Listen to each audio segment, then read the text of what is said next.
Otoritas Jasa Keuangan secara resmi meluncurkan roadmap pengembangan dan penguatan perusahaan modal Ventura periode 2024-2028 sebagai upaya mewujudkan industri modal Ventura yang sehat, berintegritas, dan berorientasi pada pembiayaan perusahaan rintisan untuk mendukung pengembangan UMKM dan perlindungan konsumen, serta berkontribusi pada pertumbuhan ekonomi nasional. Kepala Eksekutif Pengawas Lembaga Pembiayaan, Perusahaan Modal Ventura, Lembaga Keuangan Mikro, dan Lembaga Jasa Keuangan lainnya OJK, Agusman menyatakan kehadiran roadmap ini adalah untuk mendorong kontribusi modal Ventura terhadap perekonomian nasional, khususnya untuk pembiayaan perusahaan modal rintisan sekaligus usaha mikro, kecil, dan menengah atau UMKM. Saat ini, kondisi industri modal Ventura baik di dunia maupun domestik, serta disahkannya Undang-Undang Nomor 4 Tahun 2023 tentang pengembangan dan penguatan sektor keuangan, membawa perubahan struktural dan menjadi peluang bagi industri untuk lebih maju di masa depan. Untuk itu, roadmap yang dikeluarkan OJK ini diharapkan dapat memiliki peran kunci dalam membantu menentukan arah pengembangan dan penguatan industri modal Ventura dalam 5 tahun ke depan. Ada 5 strategi yang menjadi prioritas dari roadmap ini, yaitu penguatan permodalan, tata kelola manajemen risiko dan sumber daya manusia, penguatan pengaturan perizinan dan pengawasan, penguatan edukasi dan literasi konsumen, penguatan ekosistem modal Ventura, serta pemenuhan infrastruktur, data dan sistem informasi. Agusman menjelaskan ada 3 fase pengembangan atau implementasi roadmap industri modal Ventura yang dihadapi, yakni fase penguatan pondasi dan konsolidasi, menciptakan momentum, serta fase penyesuaian dan pertumbuhan.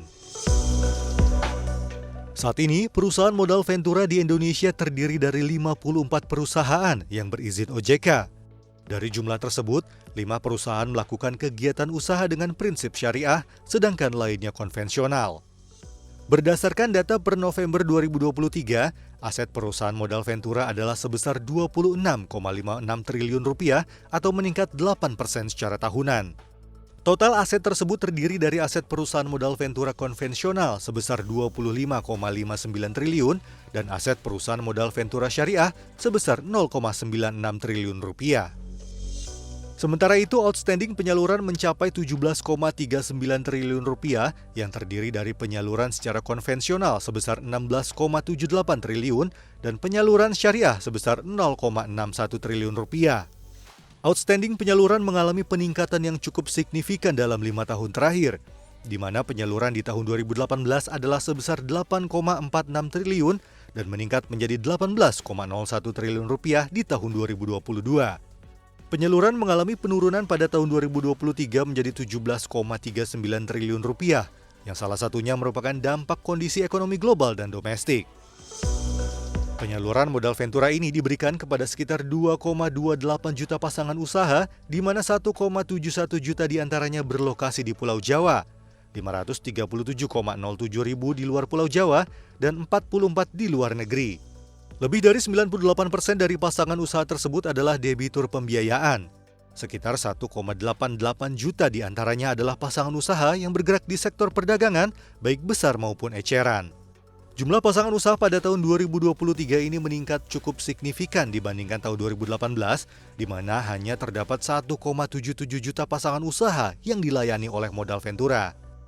Ketua Umum Asosiasi Modal Ventura dan Startup Indonesia atau AMVESINDO, Edi Danusaputro menyatakan bahwa pada tahun 2023 memang terdapat penurunan pendanaan kepada perusahaan rintisan atau startup, khususnya startup di bidang teknologi.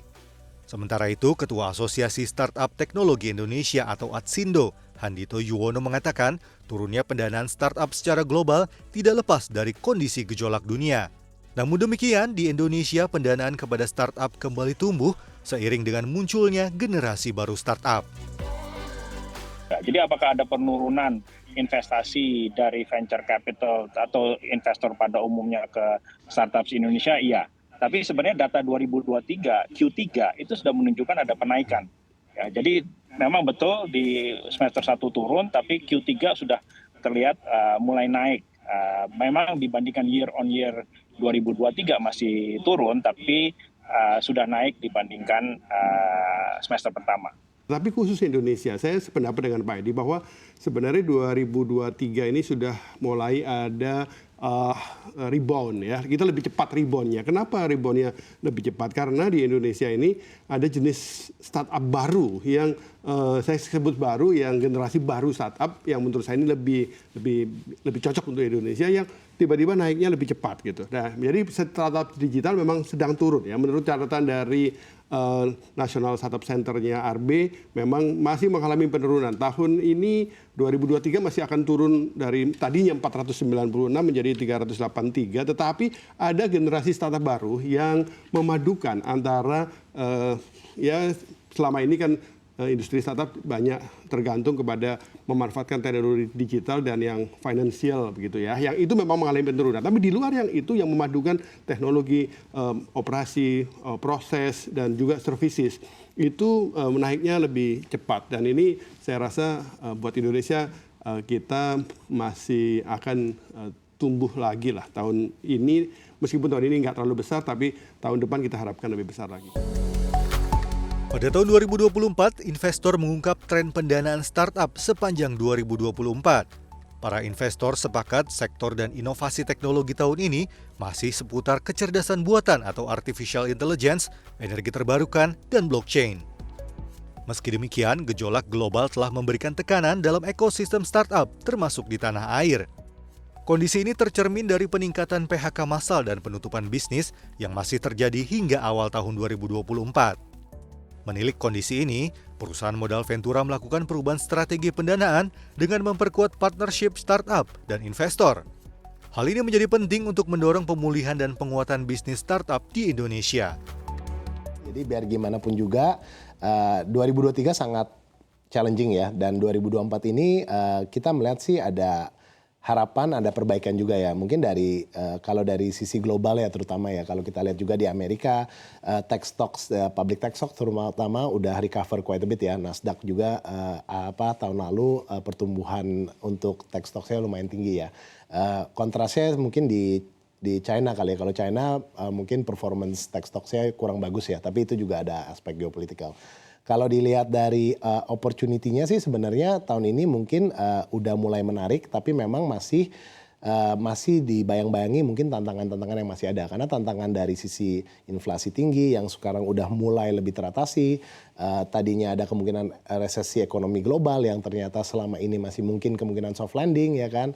Apakah juga dari tingkat suku bunga acuan yang sekarang lagi ditunggu-tunggu juga nih akan market lagi menunggu nih Amerika ya kan, apakah cukup data yang ada untuk mulai menurunkan suku bunga atau enggak. Jadi ada beberapa faktor yang memang sekarang lagi mempengaruhi juga lah dari sisi aktivitas atau prospek di mana untuk industri modal Ventura juga ya. Nah, dan yang terutama tentunya juga dan bukan cuma di Indonesia, tahun ini kita akan adalah pemilu presiden juga ya. Itu juga sedikit banyak bakal ada imbas dan efeknya untuk bagaimana industri ini akan bertindak sepertinya.